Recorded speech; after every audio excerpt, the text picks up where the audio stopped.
Many scholars have looked at contemporary Hong Kong cinema in relationship to the concept of postmodernism. Po-Shuk Fu and David Desser, in their anthology, The Cinema of Hong Kong, History, Art, Identity, talk about postmodernism as perhaps the most appropriate way to look at contemporary Hong Kong cinema. And they highlight certain aspects of the concept that make it appropriate.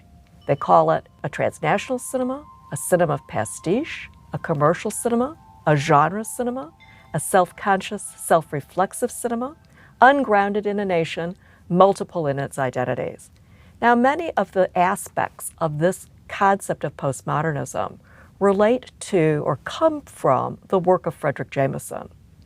I'll also refer to his essay, Postmodernism and Consumer Society, as I talk about Infernal affairs in relationship to postmodernism.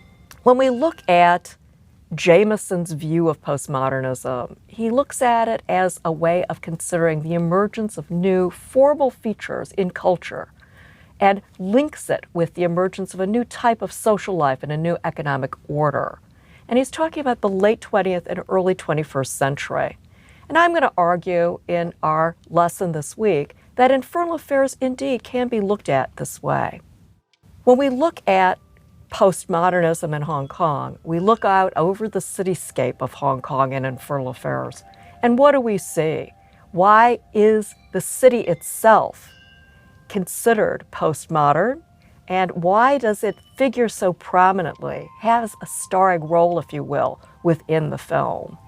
First thing, let's look at postmodernism in terms of time, place, and Hong Kong.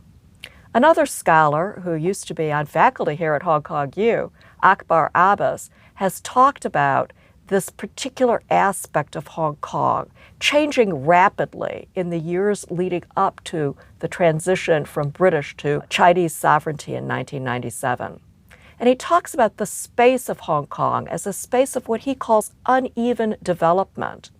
In this case, we can see that various times and eras intersect in the city physically. And it gives it a sense, as Akbar Abbas would say, of timelessness or placelessness, a tendency, and I'm quoting him here, to live its own version of the floating world without the need to establish stable identities. Now, how do we see this in the film? Let's start with looking at the relationship between its English title and its Chinese title. In English, Infernal affairs, of course, refers to, or is a play on, internal affairs. So it makes us think about the way in which police themselves. When that becomes infernal or hell-like, we know that we're talking about corruption at the root of the story. Now, the Chinese title is a bit more philosophical.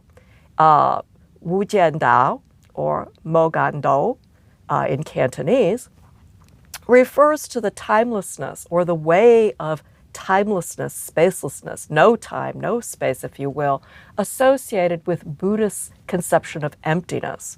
Now we're going to look at the fact that these two somehow come together, the English title and the Chinese title, in the way in which the story is framed, questioning our sense of time and place, our certainty of identity in a world where these very fundamental aspects of our existence become more questionable. How do we look at these spaces?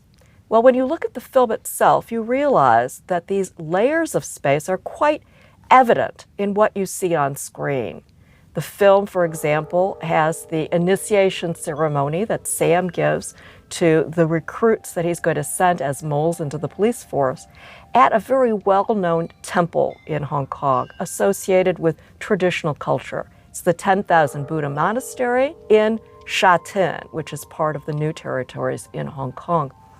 It's a place that could be seen in any traditional space anywhere in the Chinese-speaking world, really. We also see, early in the film, an example of Hong Kong as a marketplace. This refers to the fact that Hong Kong, after British colonialism began, served as a huge marketplace for their interests in Asia. As a result, goods from all over the world were collected here, reassembled, displayed, repackaged, sent elsewhere around the earth, so that when we look at this image of the Hong Kong marketplace, in this case the electronics street where all kinds of electronics goods are bought and sold, we see prominently displayed not only company names in Chinese and English, but also references to Japanese companies such as Sony's, as well as companies from elsewhere on earth. This marketplace we could oftentimes associate with the modern world, the world of progress, the world when capitalism was on its rise. However, when we look at the modern cityscape of Hong Kong, we also understand that it's a place of contrasts.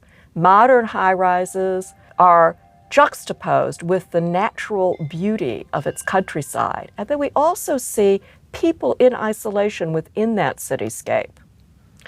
Beyond the surface, then, of the modern metropolis, we see evidence of other spaces that are associated here with uncertainty, oftentimes, in the case of this particular story, death and corruption.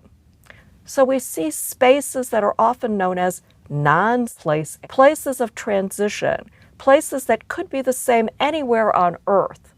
Elevators, for example, or the anonymous transitional spaces associated with parking garages, places of transit, places where people do not settle, where it's difficult to form solid identities. In Infernal Affairs, we see many images of elevators. Certainly, it's not the first film to use the elevator as an element to remind us metaphorically of the ups and downs of our modern existence, the precarious nature of the fact that it's as easy to be caught up in an elevator as it is going up, as it is going down. Now, when we look at this particular element, however, in the context of Hong Kong, we're also reminded that there's nothing about it that marks it as specific to this place. It's something we could find anywhere around the world. And it's another way in which the film reminds us that the existence of these moles in this corrupt urban environment of Hong Kong is not only specific to this locale, but is also part of our global postmodern existence. I can't think of any place more uninviting than an urban parking garage. It's a place of transition. You certainly can't put down any roots here. It's a place, too, in Infernal Affairs that represents the very depths of hell, the lowest point that they go in the film. We also see, when we look at the film in relationship to the local and global cityscape, we see evidence of all of these things in oftentimes one image. If we look, for example, at the image of a figure on the rooftop, we see behind this figure not only the modern cityscape, but we also see boats that reference the earlier days, the junks and the earlier crafts that are associated with Hong Kong's traditional fishing villages. We see, in contrast, satellites that reference satellite technology of the global present. We also see evidence of closed-circuit television cameras, the fact that within this postmodern environment, we're always on display. We're always part of this mediated culture that can be seen all over the world. Lastly, we see a cruise ship, evidence of the fact that this is a film that recognizes Hong Kong as a place of global tourism, always scrutinized by the world as a place to visit, to view, someplace that may be exotic to visit. This reference to both the local and the global in single images in the film makes us constantly aware of the postmodern culture that relates to the global environment that is Hong Kong in the film.